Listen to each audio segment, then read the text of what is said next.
Krishna mission, এই প্রতিষ্ঠানের নাম the Ramakrishna mission institute of culture, gold park, Kolkata.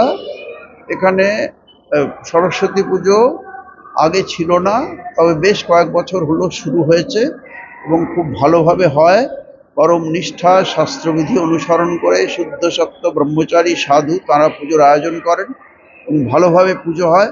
যত বছর হচ্ছে তত বছরই এখানে প্রচুর ভক্ত আসেন, সমাগম হয়, তারা এখানে পুষ্পাঞ্জলি দেন।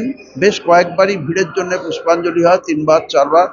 শুদ্ধ মন্ত্রোচ্চারণে পবিত্রভাবে শাস্ত্রবিধি অনুসরণেই সব হয়। আর সন্ন্যাসীরা পরিচালিতই এই প্রতিষ্ঠান, কাজেই বুঝতেই পাচ্ছেন পরম নিষ্ঠায় ভারতীয় শাস্ত্রবিধি অনুসরণ করা হয়। ভারতীয় ট্র্যাডিশন অনুযায়ী প্রতিমা হয়, প্রতিমা খুবই সুন্দর হয়। সবাই এখানে আসতে পছন্দ করেন, ভালোবাসেন, ভালোবেসে আসেন, শ্রদ্ধা সহকারে পুজো দর্শন করেন, এখানে পুষ্পাঞ্জলি দেন, তারপরে ভোগ হয়, অন্ন ভোগ হয় মায়ের, বিশেষ পুজো, অন্নভোগ, ভোগের পরে আরতি, আরতির পরে হোম, এই সব হয়ে থাকে। আবার দুপুরবেলায় সকলে প্রসাদ পান, হাতে হাতে সবাইকে প্রসাদ দেওয়া হয়, মায়ের প্রসাদ, ফল প্রসাদ এবং খিচুড়ি প্রসাদ দেওয়া হয়। প্রায় 4000 ভক্ত প্রসাদ এভাবে পান এবং আসেন। আর সন্ধেবেলায় দুপুরে কিছু থাকে না, কালচারাল প্রোগ্রাম আজকে বিশেষ থাকে না, তবে মায়ের পুজোর সময় গান হয়। সন্ন্যাসী ব্রহ্মচারীরা এবং যারা প্রসিদ্ধ শিল্পী কেউ কেউ এসে গান করেন। কোনো মঞ্চে আলাদা করে গানের প্রোগ্রাম আজকে হয় না। আর সন্ধেবেলায় আরতি হয় 6টার সময়, সেও দেখার মতো।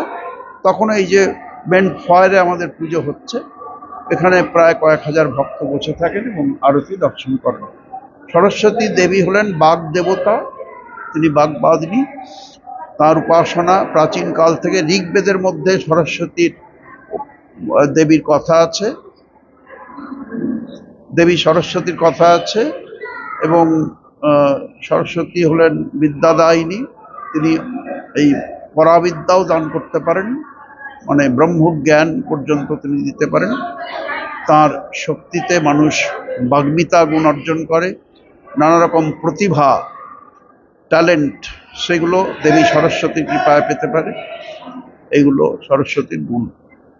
তো অপরাবিদ্যা উপনিষদ বলছেন, দ্বে বিদ্যে বেদিতব্যে পরাচা পরাচ, মানে অপরা এবং পরা দুই বিদ্যাই শেখা দরকার।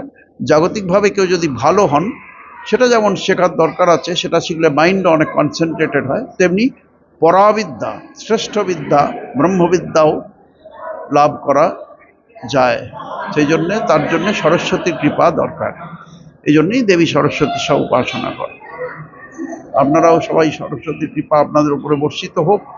যে কাজ করবেন সিনসিয়ারলি ভালো করে করুন, তাহলে দেবী সরস্বতীর কৃপা লাভ করবেন।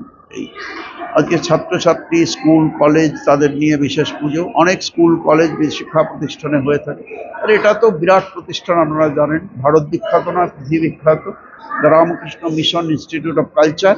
এটি রামকৃষ্ণ মঠ এবং Ramakrishna mission as a whole, Ramakrishna Sangha, যার প্রধান কেন্দ্র কার্যালয় বেলুড় মঠ, তারই একটি শাখা কেন্দ্র, কিন্তু আন্তর্জাতিক তার খ্যাতি আছে এই প্রতিষ্ঠানে। এখানে আন্তর্জাতিক সেমিনার হয়, ফেব্রুয়ারিতে হবে আন্তর্জাতিক সেমিনার, জাতীয় সেমিনার হয়, প্রতি বছরই হয়ে থাকে। এবং এখানে হাজার হাজার বিদ্বান বিদুষী সব যুক্ত আছেন।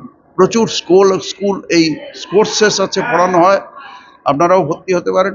আর স্পেশালি এখানে রিসার্চ ডিপার্টমেন্ট আছে, centre for indological studies and research, আরও অনেক ডিপার্টমেন্ট আছে, ইউথ ডিপার্টমেন্ট আছে।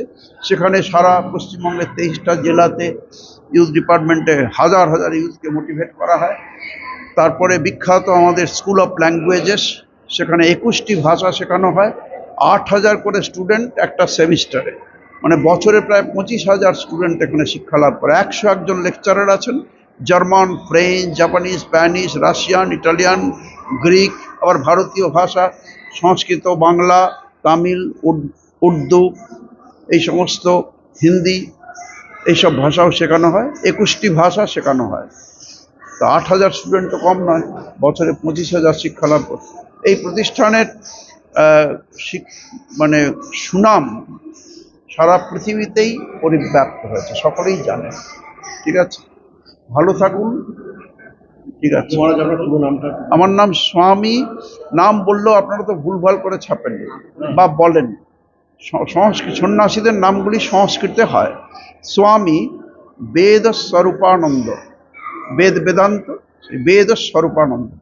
ইংরেজিতে বানানটা হবে VEDA, বেদ, একসঙ্গেই VEDA SWARUPANINDA, স্বামী বেদ স্বরূপানন্দ। ঠিক আছে, এখানে আমি বিবেকানন্দ আর্কাইভ ওই ডিপার্টমেন্ট দেখি।